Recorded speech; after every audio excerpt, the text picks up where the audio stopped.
Desde el verso 10, entonces, voy a detallar a profundizar un poquito más en esta festividad porque es clave para determinar la festividad de Shavuot o cuándo se celebra la festividad de Shavuot. ¿Por qué hago énfasis acá? Porque hemos observado que hay un poco de confusión en relación a esta festividad, a cuándo es Shavuot, a por qué se celebra Shavuot en tal día y desde cuándo empiezan a contarse los días para celebrar Shavuot. Bien, entonces dice que habla a los hijos de Israel y diles, cuando entréis en la tierra que yo os daré y seguéis su mies, entonces traeréis al sacerdote un homer de las primicias de vuestra cosecha. Este homer es una medida de granos secos o de granos, y aquí la Torah la llama ofrenda de harina de homer a la ofrenda de harina de cebada. En esta época se daba ya la cebada e inicia esta fiesta de primicias que está encerrada dentro de panes sin levadura, dentro de esos 7 días, y que luego tiene su cumplimiento pleno con Shavuot. Por eso mencionaba que hay un ciclo entre estas tres fiestas que culminan con Shavuot. Bien, el Omer es determinado como Reshit o primicias de la cosecha. Estas primicias será con la cebada y luego de 50 días será con el trigo, donde se entregaba o se traía para Shavuot. Primero lo voy a explicar en la siguiente lámina, lo voy a explicar gráficamente para que se pueda entender de esta forma, y luego lo voy a explicar textualmente para que tengamos esas dos explicaciones para entender correctamente desde cuándo se cuenta el Omer y cuándo se celebra Shavuot. Bien, entonces acá tenemos en esta lámina una cronología, por decirlo de esta manera, de la muerte y resurrección de Yeshua, de cómo Yeshua cumple, cómo el Señor cumple esta festividad y estos tiempos determinados por el Padre para Pesach, panes sin levadura, y posteriormente desde donde se empieza a contar el Omer. Bien, el Eterno dice en el día 14 van a sacrificar el Pesach. Ahora, esto también debía ser un año especial, un año determinado por el Padre en que Yeshua viniese para que se cumpliese cabalmente esta festividad, ya que sabemos que año tras año los días van rotando, no siempre cae el mismo día, no sé, digamos, me pongo un ejemplo, el 1 de enero, no siempre cae el lunes, no siempre va a caer martes, siempre va a estar rotándose por obviamente el tiempo que el Eterno nos ha establecido con el sol, la luna, ¿bien? Entonces en este año fue un año especial para que se cumpliese cabalmente lo designado por el Padre para Yeshua. Él iba a celebrar entonces Pesach el 14 de Abib. En la tarde dice que debía sacrificarse el cordero, lo acabamos de leer, verso 4. Verso 5, en el mes primero a los 14 días del mes, al atardecer es Pesach para el Eterno. Entonces al atardecer el cordero debía ser sacrificado. Yeshua murió en este día como el cordero de Pesach. A las 3 de la tarde él muere, y luego dice la palabra en los evangelios que estaban apresurados por bajarlo porque se acercaba el día de reposo. ¿Cuál día de reposo era? Era el 15 de Abib, que nos dice el verso 6, que en el primer día, perdón, en el verso 7, que en el primer día iba a ser santa convocación, y luego dice al séptimo día. Bien, esta santa convocación es el 15 de Abib. Esta santa convocación es llamado Shabbat alto, también día de reposo. Se acercaba este día y por eso se apresuraban a bajarlo del madero. Pasado este día, entonces, a partir de este día se cuentan los 3 días que iba a cumplir Yeshua como la señal de Jonás, donde iba a estar al vientre de la tierra.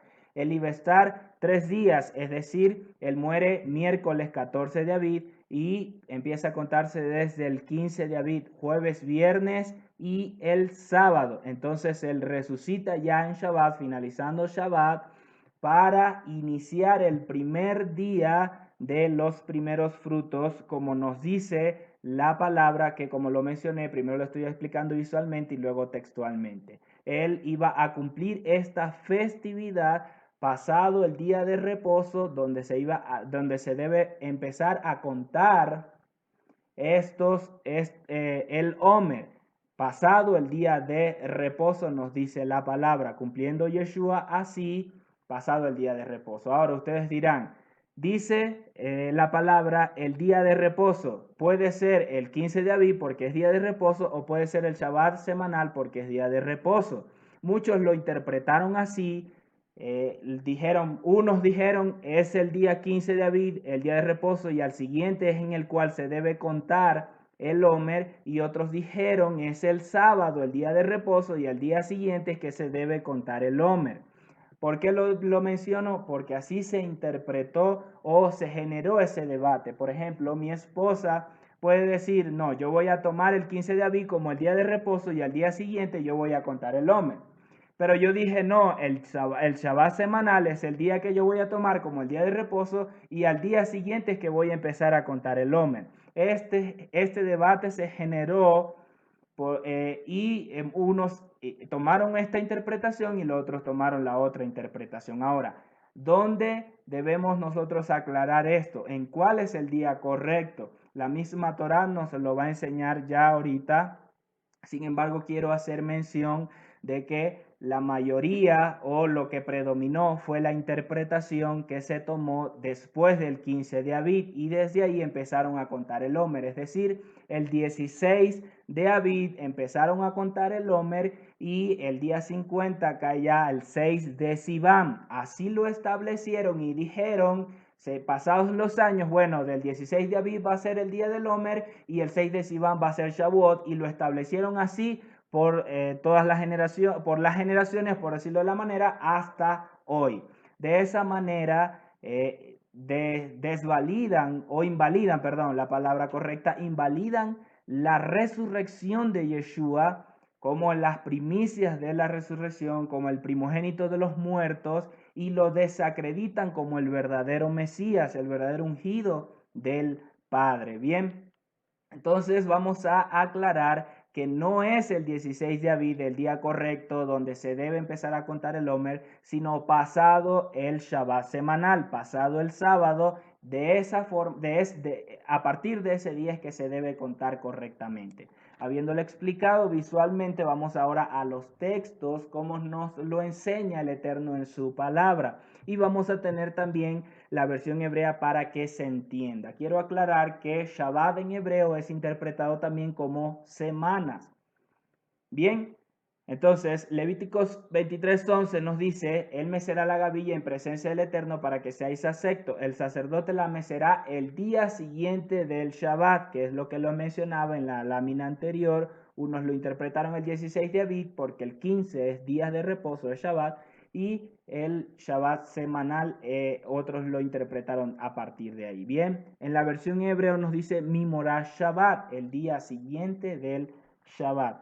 Levíticos 15, luego los siguientes versículos hablan de acerca de los sacrificios que debían llevar, y el verso 15 nos aclara cuál es el día correcto para contar el Omer, y posteriormente cuál es el día correcto de Shavuot. Dice, desde el día siguiente al Shabbat, desde el día en que hayáis hecho llevar la gavilla de la ofrenda mecida, contaréis 7 semanas completas. Por eso les mencionaba que se ha traducido Shabbat como semanas. La versión en hebreo nos dice que Shabbatot lo tradujeron 7 semanas completas, pero Shabbatot nos habla de 7 sábados.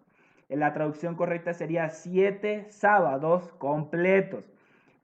Contaréis hasta 7 sábados completos. Bien, para seguidamente sea Shavuot. ¿Qué nos dice? Hasta este punto, ¿qué nos dice la Torá? Que el Eterno dio una fecha para Pesaj dio una fecha para panes sin levadura, pero no dio fecha específica para iniciar la cuenta del Omer y para Shavuot. Entonces, decir que Shavuot es el 6 de Sivan siempre es equivocado, porque el Eterno no estableció una fecha. Bien, Levíticos 16, el verso 16 nos aclara cuál es el día correcto para celebrar Shavuot. Y dice, hasta el día siguiente al séptimo Shabbat contaréis 50 días. Entonces haréis acercar el nuevo grano al Eterno.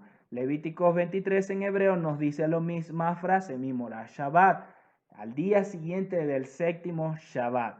Entonces, Shavuot debe caer seguido de un día de reposo, seguido de un Shabbat. Este 6 de Sivan que tenemos en este 2020, el día anterior, el 5, no es día de reposo, no es Shabbat, por lo cual no es correcto celebrar el día 6 de Sivan Shavuot porque no cae siempre un día de reposo antes de él. Se debe por contarlo a partir del 16 de Abí. En cambio, si se cuenta siempre después del Shabbat semanal de la festividad de Pesach, siempre entonces va a caer Shavuot después del séptimo Shabbat. De esa forma es que el Eterno lo estableció en su Torah, de esa forma lo hemos recibido y aplicado sobre nuestra vida. Por eso, desde esta tarde a las 6 de la tarde vamos a tener una convocatoria de oración durante 21 días, donde al culminar estos 21 días para el día 22 va a ser Shavuot. Bien, no es el 28 de mayo, 6 de Sivan, que vamos a celebrar Shavuot, porque un día antes no es día de reposo, sino el día 30 de mayo, que el día anterior sí es día de reposo, es Shabbat. Entonces, resumimos, el día del Omer se empieza a contar seguidamente del Shabbat semanal y Shavuot cae contando 7 sábados después del primer día de la cuenta del Omer o del Shabbat semanal de panes sin levadura. Contamos 7 sábados y al siguiente día es Shavuot como las primicias, como día de primicias en el cual se traía la primicia del trigo y en el cual fue entregada la Torá al pueblo de Israel y en el cual vino la llenura del Espíritu de Dios sobre su pueblo. Bien,